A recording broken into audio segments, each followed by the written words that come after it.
Educar uma criança é uma missão que deve ser encarada com muita responsabilidade. Impor limites, ensinar sobre respeito e tudo mais que envolve esse processo demanda sabedoria e amor. Nós convidamos a psicóloga Lidiane Passarinho para conversar com a gente ao vivo sobre o desafio de educar os pequenos. Lidiane, bom dia, seja muito bem-vinda ao nosso programa.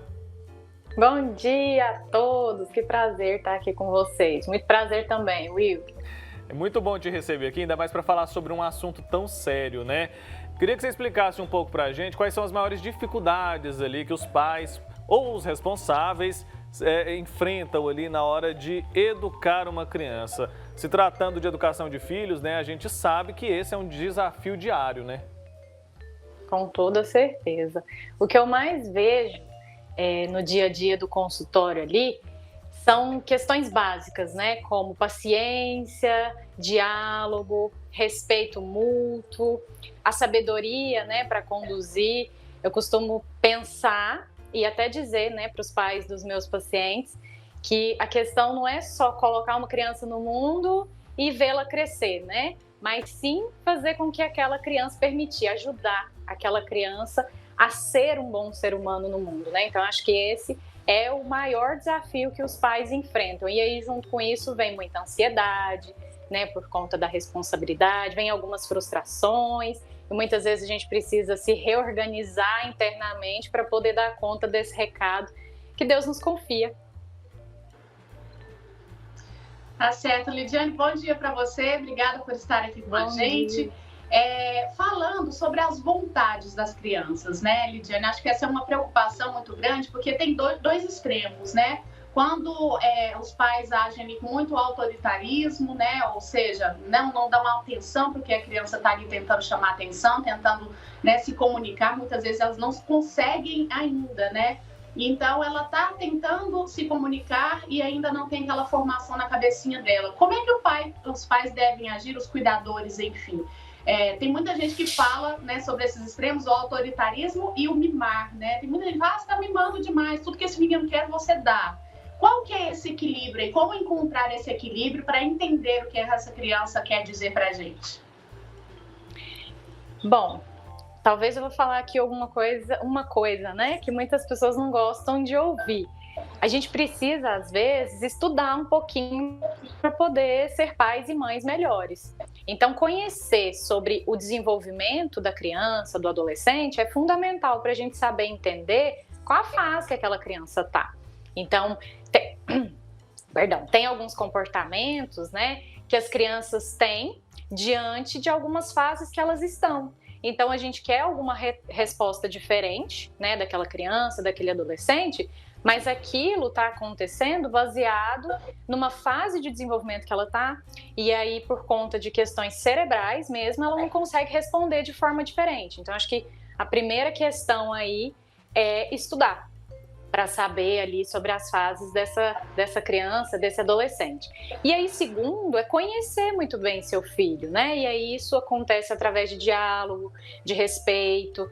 Tem uma frase que eu gosto muito que é respeitar para que se tenha respeito também. E isso acontece dentro de casa, né? Nós temos aí, como você bem disse, educações diferentes. Então tem aquela educação que ela se baseia muito no autoritarismo, e aí podemos ter filhos que, muito mais do que respeitar os seus pais, eles têm até medo, né? E aí isso não é bacana para o desenvolvimento também dessa criança, desse adolescente, porque aí isso pode influenciar a autoestima, isso pode influenciar o ser dela no mundo de uma forma saudável. E aí tem a permissividade, né? Que é a falta de limite, que também não é bacana.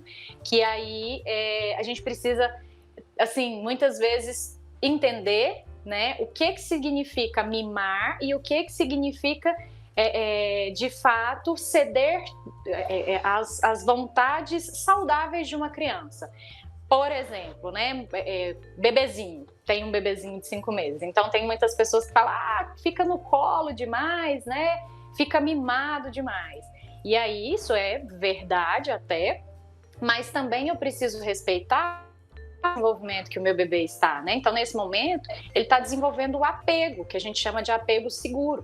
Então, quanto mais ele perceber que a mãe está ali para poder cuidar, que o pai está ali para poder cuidar, que as pessoas que estão ao redor dele são pessoas que cuidam dele, ele desenvolve um apego saudável e a tendência, não é uma certeza, a probabilidade é de que seja uma pessoa saudável também no mundo. Ótima dica, então. Buscar conhecimento, com certeza, vai fazer toda a diferença na hora ali da boa criação, né? Agora a gente vê muito isso acontecer dos pais ali, ou responsáveis, dando dicas para outros pais, né? Especialmente os de primeira viagem. Eles dizem ali que com o filho deles deu certo, tem muita gente que fala isso a respeito de bater na criança, outro de colocar de castigo. Ah, com meu filho deu super certo, tá aí, tá bem criado. Existe essa cartilha com o que se deve, o que não deve ser feito? Como que a gente pode mensurar isso, sabe? Até que ponto um conselho pode ser positivo, deve ser seguido, e até que ponto é melhor deixar de lado ali? Bom, esse caminho é difícil, né? Porque realmente, muitas vezes a gente recebe dicas que são dicas bacanas, né? As pessoas têm a intenção de ajudar. Só que cada pessoa é única, né? Então, cada criança, cada adolescente, cada mãe, cada pai, cada família é único. Então, muitas vezes o que deu certo para aquela família, para aquela criança, pode ser que não dê certo para a minha criança. Até as teorias, né, na psicologia e pediatria, enfim, elas são probabilidades, né? Elas são guias que nos ajudam a melhor entender aquela criança, aquele adolescente. Mas não são regras. Né? Não necessariamente vai acontecer daquele jeito. Faça isso e assim vai acontecer. Eu vejo muitos pais frustrados porque tentam seguir alguma coisa, tanto dito por profissionais, quanto dito ali também por pessoas que convivem, né, com essa família, e não dá certo. E aí, muitas vezes, principalmente as mães, né? Nossa, eu sou uma mãe ruim, né? Ou então não estou sendo bacana aqui para o meu filho, ou o erro está em mim. E aí vem todas as frustrações que já acontecem naturalmente no desenvolvimento ali do dia a dia da casa, mais essa, né, de não estou conseguindo, e aí vem muita tristeza muitas vezes, né, principalmente aí para as mães. Então é observar quem é meu filho, né, saber o que ele entender, como eu disse anteriormente, entender, buscar conhecer seu filho muito além do que as teorias dizem, né? E assim você vai sabendo o que se encaixa dentro da sua casa, o que não dá certo.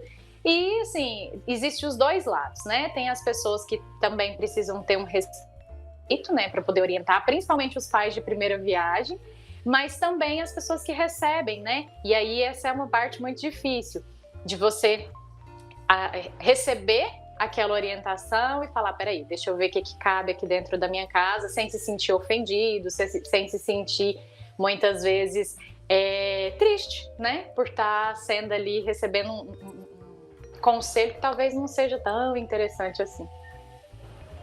Lidiane, qual que é o papel da escola na educação das crianças? Eu vejo muitas vezes acontecer questão de conflito, né? Em casa a criança é de uma forma, na escola é de outra. Às vezes na escola o pai recebe uma reclamação da criança e não aceita. Como é que pode acontecer essa harmonia entre a educação dada em casa e na escola? Como fazer de uma forma que seja mais benéfica, claro, para a criança? Sim. Entender a escola como uma rede de apoio, né? Entender que a escola ela não é responsável pela educação, né, dos filhos, mas ela faz parte. Então nós somos um conjunto de pessoas que se unem em prol daquela criança, né, para o bem desenvolvimento dela. Então, e aí eu acho que essa é respondendo até a primeira pergunta, né, um dos maiores desafios, a gente entender algumas críticas que pode ser que a gente receba, não críticas do tipo apontamento de dedo e você está fazendo errado, mas essa escola convidar às vezes os pais a repensarem algumas coisas e os pais entenderem que aquilo é uma orientação, né, benéfica, né, para poder oferecer um melhor desenvolvimento para o filho, bem como também essa escola oferecer a oportunidade dos pais também poderem dizer sobre a individualidade da criança. Claro que se a escola for prestar atenção em todas as individualidades ali, ela não vai dar conta, mas pelo menos o que for possível, né? Então, diálogo entre a família e a escola é fundamental, como você disse, para para o melhor desenvolvimento daquela criança, né? Então, saber receber uma crítica e os dois pensarem juntos, escola e família pensarem juntos o que seja melhor para aquela criança, para aquele adolescente. Lidiane, existem fases comportamentais das crianças ali que são esperadas? É verdade que tem uma época que a criança vai ficar um pouco mais levada, outra época ela vai ficar mais independente dos pais. Isso é natural de se acontecer ou não? Sim, é verdade. Fiquei sabendo aqui que temos uma gravidinha, já vou dar uma dica, é verdade? Já posso dar até uma dica. Existe aí uns aplicativos que dizem pra gente aí sobre as semanas mágicas. Então, desde que o bebê nasce, ele já tem, por exemplo, saltos de desenvolvimento. E você percebe uma mudança muito significativa no comportamento da criança. E aí você se atenta, nossa, agora essa fase, essa criança vai começar a apresentar tais comportamentos. Só que, como eu disse antes, não significa que ela vai apresentar aquilo lá, né? É uma probabilidade. E aí, se eu não tiver entendimento sobre essa fase, eu vou ficar frustrada, porque a criança fica mais chorosa, porque o bebê, né? Fica mais choroso, fica mais irritado, fica mais sonolento, cada pessoa é única, né? E aí depois, quando passa ali para a infância mesmo, ali para ser criança, né? Deixou de ser bebê e passa a ser criança. Tem o famoso a questão dos 2 anos, em que a criança fica muito difícil. Então, entender por que tem acontecido ali no cérebro para que aquela criança esteja apresentando aqueles comportamentos e proporcionar um melhor momento, né, para vocês aproveitarem, os dois aproveitarem da melhor forma. E aí depois vem um pouco mais ali de 6, 7 anos, que aí existe também a diferença entre meninos e meninas, né? E aí vem a adolescência, né, que é uma fase muito gostosa, que também demanda muito estudo dos pais para poder entender ali. Eu atendo adolescente e recebo muita pergunta dos pais assim, nossa, meu filho dorme demais, nossa, ele gosta de dormir tarde e acordar tarde. E aí é uma questão cerebral, né, de que o hormônio do sono vem mais tarde e o hormônio que nos desperta também chega mais tarde nos adolescentes. Então, Lidiane, eu vou aceitar isso e vou deixar tudo em paz, né? Vou deixar esse menino sem limite, vamos deixar fazer do jeito que ele quiser, porque ele está na fase. Não é isso. Mas é você entender para que vocês possam conversar melhor, encontrar regras que sejam mais saudáveis ali para dentro daquela casa e ter uma boa convivência familiar, que é o que todo mundo quer. Ótimas dicas, Lidiane. Eu tô aqui gravidinha assim, mas tem a minha mais velha, que ainda está nos saltos, os famosos saltos. Eu sou uma mamãe aí viciada em leitura, em essa questão mesmo de procurar, né, informações em relação à educação. Então, assim, sei bastante sobre esses saltos famosos aí que você disse. E ajuda muito, com certeza, como você disse, a gente entender, né, o que acontece em cada fase. E aí eu te pergunto o seguinte, eu já te perguntei sobre a escola e os pais, a família, né? E quando esses conflitos acontecem dentro de casa, ou seja, a mãe acha que tal coisa é certa, tal atitude é certa, o pai já pensa diferente. Às vezes aqui em casa já aconteceu também a babá, né? A moça que toma conta da Maria enquanto eu tô trabalhando. Às vezes eu já vi ela falando, não pode mexer aí, mas aí à tarde eu deixo a Maria mexer, né? Que é a minha filha, a mais velha. Então, eu acho que na cabecinha dela, pode ou não pode, né? Tem que ter esse cuidado, ou seja, as pessoas que estão cuidando dessa criança, elas têm que estar em harmonia aí para que a cabecinha dessa criança, do adolescente, enfim, não fique ainda mais confusa? Com toda certeza, com toda certeza. Somos uma equipe, né? Talvez a gente ache muito técnico, né, pensar nisso, mas nós somos uma equipe. Então, toda a rede de apoio precisa ter esse diálogo, né, essa boa comunicação entre si, para que a gente possa oferecer o melhor ambiente para essa criança se desenvolver saudavelmente. Você bem colocou, né? Como que a sua filha, né? Como que essa criança entende? Não, mas de manhã eu não posso, de tarde eu posso. Então, o que me está disponível aqui nessa casa?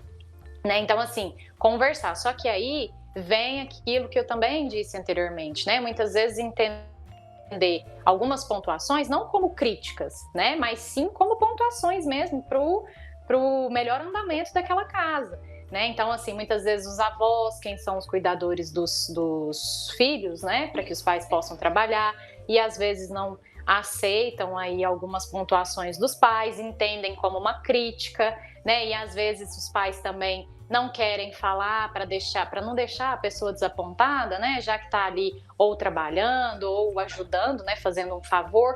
Só que isso é ruim para a criança. Então, acho que com respeito, né, com um bom diálogo, sabendo entender que não é uma crítica, como eu disse, mas que é uma pontuação, e também a pessoa que fala saber pontuar, nós vamos ter aí um bom ambiente muito favorável, muito positivo para essa criança se desenvolver saudável. Sem dúvida, Lidiane. E esse assunto me lembrou de uma outra questão, outro conflito que existe em muitas famílias, né? Tem relação ali com os avós, porque eles são grandes aliados na criação dos filhos, né, na criação das crianças, mas em alguns casos essa permissibilidade ou esse excesso ali de amor, esse excesso de cuidado, de permissão ali para tudo, isso aí pode ser prejudicial de alguma forma? Como que os pais precisam lidar com os avós nesse momento, principalmente das crianças menores ali, que elas precisam aprender sobre limites? Sim. Aí vem a importância do diálogo, né? Dizem que avós são pais com açúcar e escuto muito aquela frase, né? Ah, avó e vô foi feito para poder mimar, né? Para estragar, na verdade. E não é bem assim, né? Porque a criança, como a Marina disse, fica confusa, né? O que eu posso, o que eu não posso, e muitas vezes entendam que não é manipulação. Né? A criança ela não tem essa capacidade de manipular. Isso acontece, aí a gente já parte para um outro lado que é aí de um possível transtorno. Mas a criança não tem essa capacidade de manipular, mas ela tem a capacidade de entender, né? Que com o meu avô e com a minha avó eu posso, com a minha mãe ou meu pai eu já não posso aqui. E aí é claro, né, que em alguns momentos ela vai aproveitar dessa oportunidade, assim como muitas vezes nós fazemos também, né? Então, é mesmo conversar. Também volto a dizer, né, com diálogo, com respeito, né, de dizer, olha, então, não é por aí, vamos conversar aqui um pouquinho, né, quando a gente dizer que é para não fazer, por favor, né, não nos desautorize, se acha que não é bacana, chama a gente, né, em um momento posterior, fala, olha, eu acho que esse caminho aqui não é bacana, até porque é claro que a gente não pode esquecer da sabedoria dos mais velhos, né, então assim, os avós, eles já passaram ali por uma criação de talvez vários filhos. Então, eles realmente têm o conhecimento que é o conhecimento da vida, né? De experiência. Então, eles podem e devem, né? Nos orientar também, principalmente quando são pais de primeira viagem. Mas sempre entendendo que aqueles pais também vão aprender por tentativa e erro. Né? Então, ali agora é aquela família que está se constituindo, naquela cultura que tem dentro daquela casa, e talvez aquela que foi estabelecida na casa dos avós não caiba em algum momento dentro daquela casa. Então, diálogo, né? Acho que é a palavra-chave aqui da nossa conversa. Com certeza, mais uma vez, né? Conversa, o diálogo é sempre bem-vindo, com muito amor, né, Lidiane? Agora, eu queria que você falasse um pouquinho pra gente, desse algumas orientações sobre algumas fases da criança que eu acho que deixam os pais aí loucos da vida e o pessoal da escola também, que é aquela fase em que a criança mostra um pouquinho mais de agressividade, às vezes bate no coleguinha, né? Toma os brinquedos, mordem. Isso é normal? Em que fase isso é normal? E como agir quando a criança tem esse tipo de atitude? É uma reação normal dessa criança? Ou seja, ela não aprendeu ainda como lidar com algum sentimento? Como é que a gente ensina essa criança que não pode fazer isso? Então, a criança, quando você fala do morder, num estágio normal, é quando ainda é bebê, né? Então, nós temos ali os berçários, as creches, né? Então, essa criança que está nesse lugar, ela está ali no que a gente chama de fase oral. Né? Então, ela é como se ela se comunicasse, acho que vai ficar meio estranho falar isso, né? Se comunicar com a boca, mas ela se comunica através do toque da boca. Então, por exemplo, tudo que a criança vê, ela quer colocar na boca e ali é onde ela se comunica. Então, morder, muitas vezes, é uma demonstração para a criança, a gente não entende isso, mas para a criança é uma comunicação, uma demonstração talvez até de afeto. Então, aí a importância da conversa entre a escola e o berçário e os pais, né? De entender como que é essa cultura da casa, né? Para que talvez a escola possa dizer para eles, olha, tem acontecido isso, então percebam como que tem sido ali a dinâmica de vocês, né? Dentro da casa, porque tem trago prejuízos, né? Às vezes você receber um filho que recebeu uma mordida não é tão interessante assim. Mas aí também é ter o entendimento de que é da fase, né? Claro, também os pais que receberam seus filhos ali com a mordida, ir lá conversar, né, com essa escola para entender o que está acontecendo. E a escola também trabalhar isso com eles, né? A forma correta do carinho, né? A forma correta de dizer para o amiguinho de uma forma muito lúdica, né, na fala ali, no entendimento daqueles bebês, de que aquilo não é bacana, né? Só que muitas vezes acontece o contrário, né? As pessoas entendem isso como ruim e aí vira toda uma questão negativa, porque aí os pais se comunicam de forma errada com a escola, né? Às vezes entendem que, não, né? Tá pegando no pé do meu filho, e aí o outro já quer tirar a criança que foi mordida. Então, assim, essa falta de comunicação e de entendimento mesmo sobre as fases é que faz com que tudo isso seja ruim e a criança fique até perdida ali, né? No que tá acontecendo. Às vezes a criança sai da creche também. Então, assim, é normal, né? Não é que seja bom. O que é normal muitas vezes não é bom, mas é normal acontecer, e o que a gente pode fazer é entender aquela criança e aos poucos ir orientando da forma que ela consegue entender, para que ela não faça aquilo. Muitas vezes tem gente que quer orientar através do tapa, né? Não, mordeu, vai apanhar. E será que é a melhor forma daquela criança entender? Como é que, eu disse antes uma frase e aí agora eu volto, né? Respeitar para ser respeitado. Então, como é que eu vou ensinar sobre não agressividade, né? Que a gente entende morder como agressivo, para uma criança se estou sendo agressiva também, né? Então, da forma como a criança entende, dizer que naquilo não pode, que existem outras formas de carinho, né? E aí fazer isso em casa para que ela possa reproduzir na creche. Responde isso a pergunta? Claro, respondeu sim. Lidiane, só para a gente concluir, quando os pais precisam se atentar ali para procurar um psicólogo, procurar a ajuda de um profissional, porque muitas vezes eles em casa não vão conseguir lidar com a criança, né? Quando que eles têm que acender o alerta? Então, eu costumo dizer, e a psicologia diz, né, na verdade, que a gente precisa observar intensidade, né, de comportamento, frequência de comportamento e prejuízo para aquela criança, né? E aquilo se generaliza. Então, pode ser que eu tenha alguns comportamentos que aconteçam só na escola, né? Ou então que aconteça só em casa. E aí a gente precisa ficar atento para que pode ser que isso não seja um possível transtorno, né? Mas algo que seja tratado ali por um profissional, vamos dizer assim, né? Ou se é uma cultura da casa, que também pode ser tratada por um profissional, mas é na questão ali do transtorno mesmo. Mas é observar isso.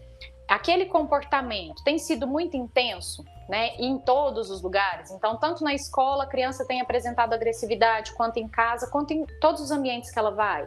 É frequente, então todos os dias ela tem apresentado aquele comportamento. E tem prejuízo, tem trazido prejuízo para o desenvolvimento dessa criança, para esse ambiente em que ela está. Então, observando esses 3 aspectos, é que a gente pode dizer que é o momento, acender um alerta de que é o momento de buscar uma ajuda profissional, sim, né? Porque está trazendo prejuízos aí para a vida dessa criança, para essa família, para essa escola, né? Com quem ela convive.